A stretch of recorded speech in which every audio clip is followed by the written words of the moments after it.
F1 and FIA have been changing rules regularly in recent years, but they're about to change some rules that will actually send shockwaves through the grid for once, as they're about to completely overhaul the point scoring system. That's because F1 teams and series management are seriously considering expanding the existing top 10 points-paying positions. A suggestion to cover the top 12 was considered at a recent F1 Commission meeting, but it was determined that more time was required to develop a foolproof strategy. And it has revealed that the key issue presently being debated is whether or not the points should be distributed far further back, maybe all the way to the 20th. Could you see this happening? Will everyone on the grid score points in 2025? Let's dive into the details and feedback. Currently, the top 10 finishers in a Grand Prix get points, with the race winner earning 25 and the driver in 10th place receiving 1. The present system goes back to 2010, when drivers as low as 9th place were rewarded and the race winner received only 10 points. For the change to go through, it needed support from 5 of the current teams. However, it has now been revealed that at the F1 Commission meeting, it was agreed that additional time was required to investigate the ramifications of the adjustment. With plenty of time remaining to make a final choice and implement the new system in the FIA's 2025 F1 sports regulations, it was decided that there is no need to make a rapid decision. Instead, the topic will be properly reviewed and placed back on the agenda for the next F1 Commission meeting later this year. The concept of expanding the points system was reintroduced as a consequence of F1's competitive pecking order in 2024, which has created a gulf between the top and lowest 5 teams. Barring any mishaps or uncommon reliability concerns, the top 5 teams, Red Bull, Ferrari, McLaren, Mercedes and Aston Martin, are expected to take the majority of the points available this year. That means the remainder of the grid is competing for scraps, and midfield teams aren't rewarded for beating their immediate competitors unless they make it into the top 10. The current plan, which would maintain the current points distribution for the top 7 positions while introducing a more progressive sliding scale to a single point for 12th place, would offer Haas, RB, Sauber, Williams and Alpine more to contend for. But making a switch to giving points to everyone there is something on the line for every position. In a statement, the FIA acknowledged that the points modification will be reconsidered at the next meeting. Commission members discussed a proposal for changes to the distribution of championship points, as described in Articles 6.4 and 6.5 of the sporting regulations, the FIA stated. It was agreed that further analysis of proposed changes was required with a view to a proposal to be presented to the F1 Commission meeting in July. When asked about the move, some outfits were in favour of it, while Red Bull's Christian Horner and Ferrari's Fred Vasseur appeared to support it, or at least be neutral to it, since the suggestion has little effect on the top teams. But now other teams further down the grid have also spoken out about it. Laurent Mekies, team manager of RB, a team that is far from assured points on any given race weekend, expressed support for the notion during the team's press conference in Miami. "We think it's a good idea to increase the points distribution, mainly because there are no back markers anymore," he stated. "We have 10 very strong teams.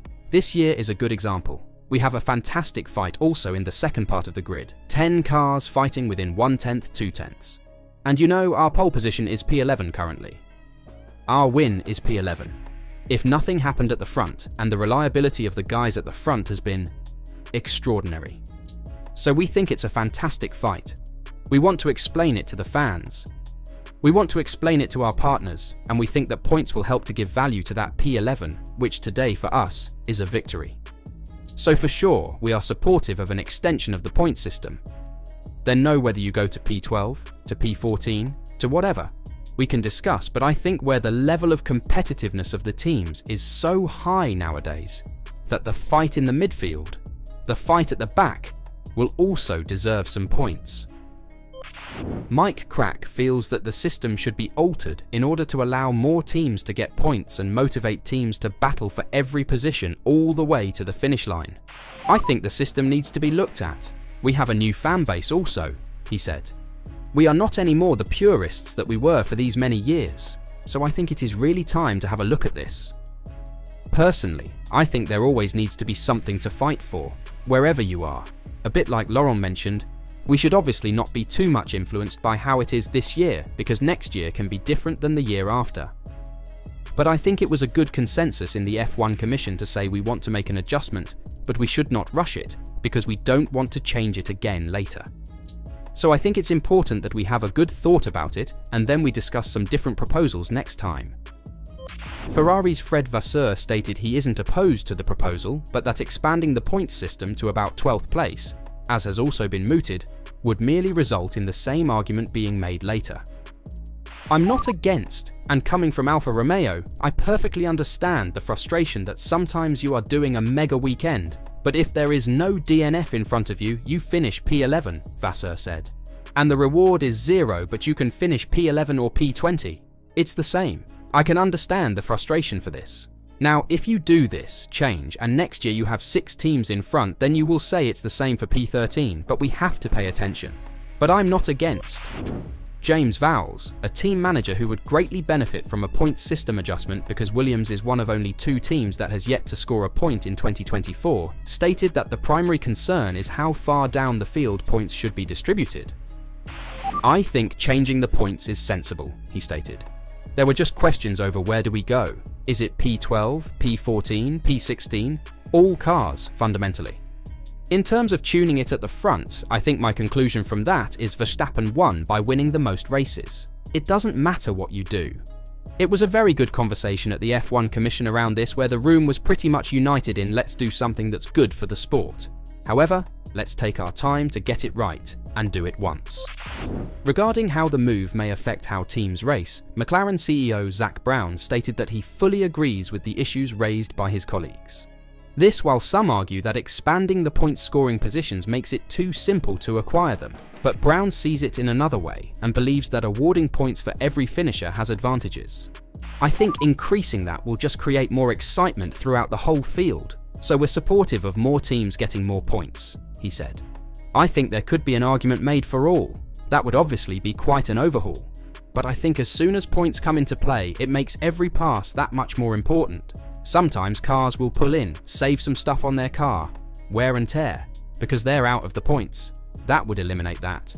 If a quicker car gets shuffled to the back, every pass counts. So I think there's an argument you could make for the entire grid.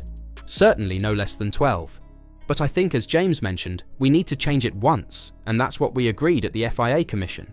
Let's do a review, and I think all the teams were in the same spot, that expanding the points is a good thing to do.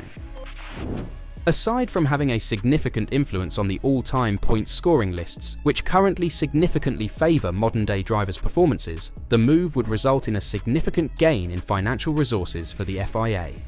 Annual team entrance costs are computed based on a fixed dollar amount per point achieved in the previous year. Therefore, any team with greater point scores will pay more unless the governing body reduces the set dollar amount. Red Bull leader Christian Horner stated that this may be the only reason his team feels one way or the other about the situation. I'm sort of ambivalent to it. You can see it's very competitive, he said. It feels like there are 2 groups in Formula 1 at the moment. The teams from P6 to P10 are in as hard a fight as P1 to P5. I think it's one of those things where you just have to run the numbers and look at the analytics to see what would actually change. So I'm impartial to it, unless of course you're paying points money. Drivers would also see their super license expenses raised for the same reason as the teams. Should F1 introduce points for all drivers on the grid? Would this make racing more enjoyable for fans, or would it be too rewarding for the drivers? Let me know your thoughts in the comments down below.